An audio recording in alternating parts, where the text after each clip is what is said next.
Pēc jūsu domām, kura ir viena no svarīgākajām auto sastāvdaļām? Dzinējs, piekare, bremzes? Protams, bez tām auto nav iedomājams, tomēr mēs šo titulu piešķirtu auto riepām. Tieši riepas nodrošina auto saķeri ar ceļu, un kā noprotat, ja nav saķeres, tad nav kustības. Lai cik tas neizklausītos neticami, nepiemērotas vai nekvalitatīvas riepas spēs sabeigt iespaidu pat par vislabāko auto pasaulē, pasliktinot tā gaitas īpašības un vadāmību. Vienmēr jau mēs sakam, ka ir 4 plaukstas lieluma kontakta punkti automobīlim ar šo segumu, pa kuru mēs braucam, un jo efektīvāks šis kontakta punkts ir, jo drošāk ir šī braukšana. Tāpēc it īpaši ziemas apstākļos ir ļoti svarīgi izvēlēties pareizās riepas. Lai arī kādas būtu braukšanas prasmes, ja nav tās mašīnai saķere ar ceļu labi, tad arī ar labām braukšanas prasmēm ir reizēm tā, ka nevar saglābt to situāciju. Tieši šī iemesla dēļ ir ārkārtīgi svarīgi pirms ziemas sezonas sākuma un arī tās laikā pārbaudīt, kādā stāvoklī ir jūsu auto apriepojums. Jo, kā zināt, minimālais protektoru dziļums, ar kādu atļauts piedalīties satiksmē ziemā, ir 4 mm. Droši vien, kad ir labākā riepa pasaulē konkrētajiem apstākļiem, bet tie apstākļi jau mainās, un mums ir jābūt pareizai izvēlei, ir jāzina pamatā, kur to auto lietos, un tad attiecīgi var izvēlēties vairāk atbilstošas riepas tam.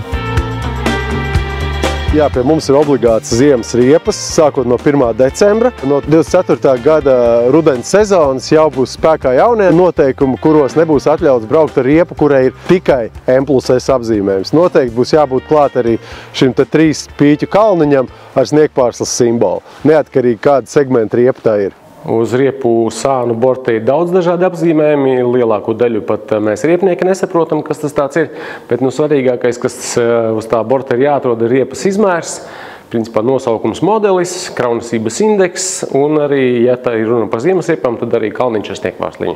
Ar riepu izmēriem es neieteiktu eksperimentēt, jo ražotājs ir veltījis tam daudz laika, daudz pūļu, lai atrastu konkrēti mašīnai tai piemērotāko izmēru.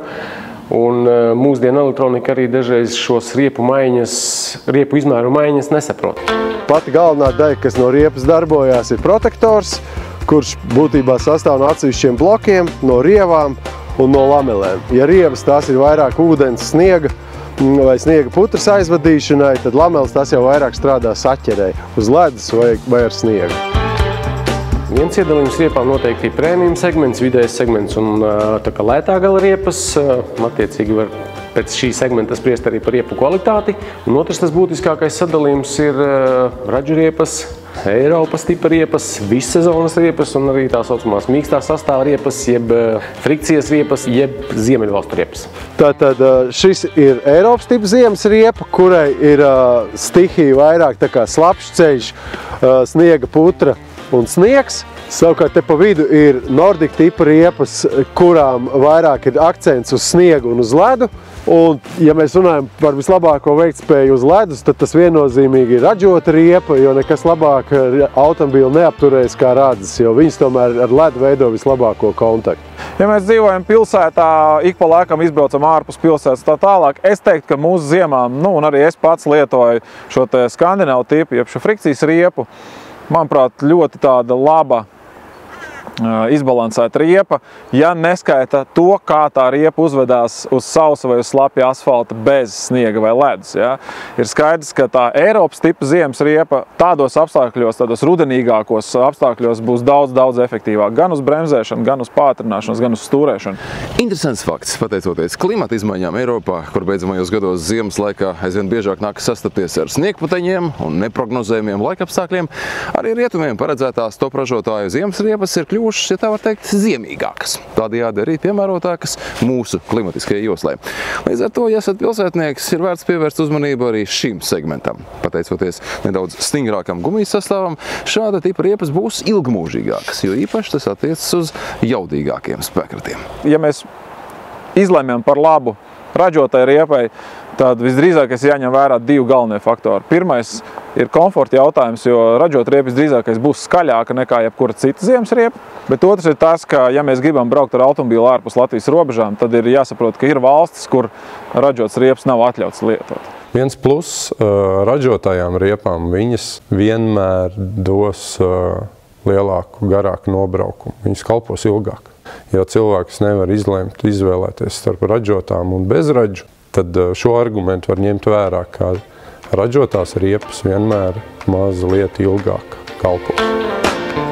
Es nekad neiesaku taupīt uz drošību, taču mēs zinām, ka nevienmēr, ne visiem ir šī rocība ļoti regulāri mainīt šo riepu, un tad ir jātaupa uz to braukšanu, jā, tad ir jābūt akurātākiem. Es personīgi laikam ar ziemas riepām vairāk pa 3 sezonām neesmu braucis, bet 3. sezonā tad jau viņas jau vairs nav tas, kas 1., 2. sezonā.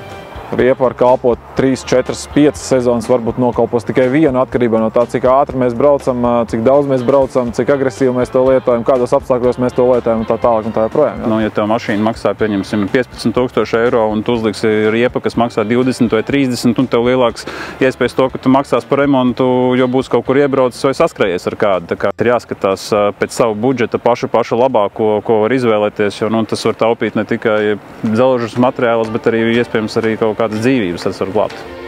Riepu iegādes brīdī cena noteikti ir viens no svarīgākajiem faktoriem, bet es neieteiktu koncentrēties tikai uz to, jo ir jāizsver arī pārējie drošības apstākļi, riepu ilgmūžība un galu galā jūsu paša drošība. Šajos zīmīgos laikapstākļos ir sevišķi, kā pie mums Latvijā, kā mēs šobrīd redzam, mums ir viena nedēļa, mums ir -5, -10 un snieg visu laiku, un tagad ir jau pagājušas 2-3 dienas, mums ir plus grādi, ir atkusnes, un katram no šiem laikapstākļiem ir tomēr savs vajadzīgais un ideālais apriepojums, bet jo kvalitatīvāka riepa ar lielāku šo te protektoru dziļumu, noteikti, ka jūtamies drošāk uzreiz uz ceļa.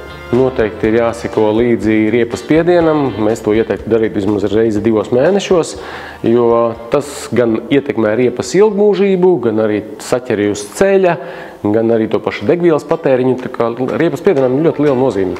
Kontrolējiet to.